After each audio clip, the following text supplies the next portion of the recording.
Hey guys, I am back with another video for you guys.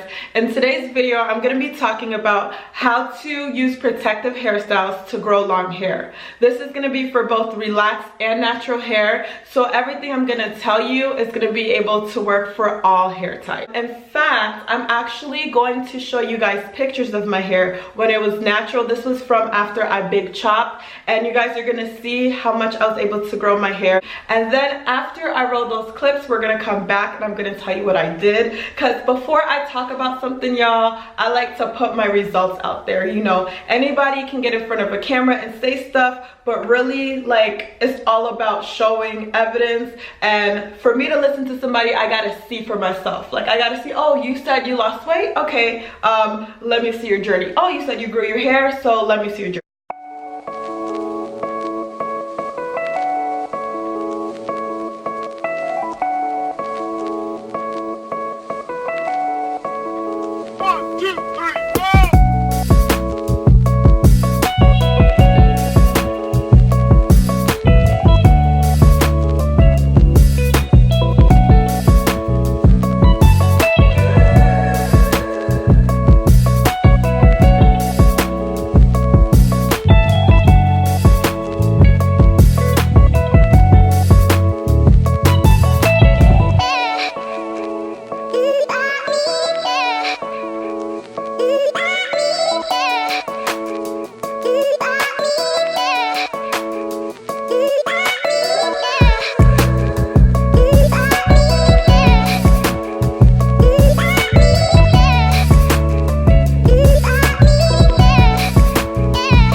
Now that you guys have seen my journey, I'm going to share with you guys the 5 things that I've done to grow long hair using protective hairstyles. So the first thing, and probably one of the most important things, is you want to go to somebody that you trust to do your hair. You know, I'm one of those people that used to go on Instagram, and I know a lot of you guys do this too, but you go on Instagram, you look at somebody's work to see if the hairstyle's going to look cute, and then you book the person based off of their pictures. You know, a lot of us do that. However, we need to investigate a little bit more. Besides just looking at if the hair is cute or not, you need to look at the person's technique. And what I mean by this is, how is the person treating their client's edges? A lot of times you'll see that the person has braided the person's hair too tight, and then you see like they have this look where their face is super pushed back and it just looks really tight, and we don't want that. Okay, so make sure that you are really looking at, like, how do the clients look. I have so many hair stories when it comes to people messing up my edges, so this is number 1 for me. Okay, focus on the person's braiding technique and make sure that they know what they're doing. All right, so tip number 2. The second thing is, make sure that not only is the person protecting your edges, but that you're protecting your hairline as well. So you want to make sure that right when you get the braids, you're not immediately pulling your own hair back into like a tight hairstyle. So I got my hair braided on Friday, and I have not had my hair up since.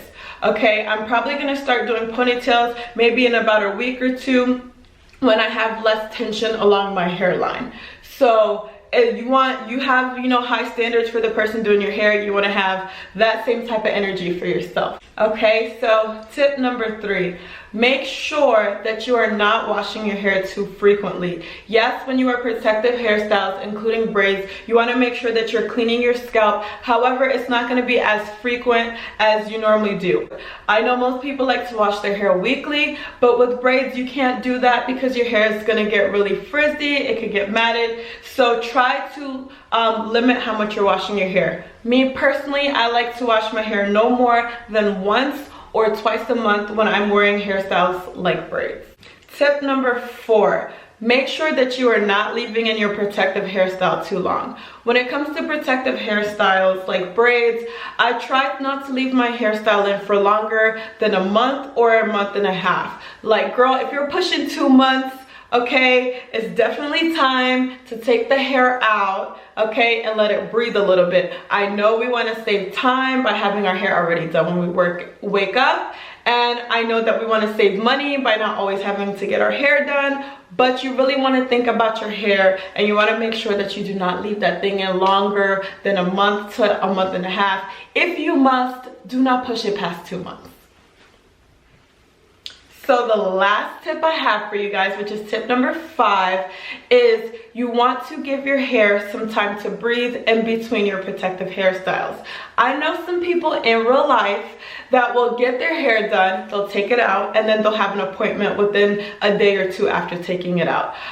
That's really counterproductive, because by continuing like this type of pattern, you're going to have tension on your hair. Like these braids, okay, are pretty heavy. I have a couple packs in my hair. If I were to take this out and get it done the next day, I'm constantly having weight on my hair strands, and that's gonna lead to breakage. So you really want your hair to breathe in between these protective hairstyles. I would say try to wait 2 weeks in between taking out a protective hairstyle to get it done again. Probably stretch it even more if you can, but I get it, you know, life happens, you need your hair done. All right, that's it for our video today, guys. So if you enjoyed what you saw, don't forget to like, comment, and subscribe. Also, go ahead and let me know what some of your protective hairstyles are, and if you have any additional tips that I didn't include in this video, go ahead and comment below.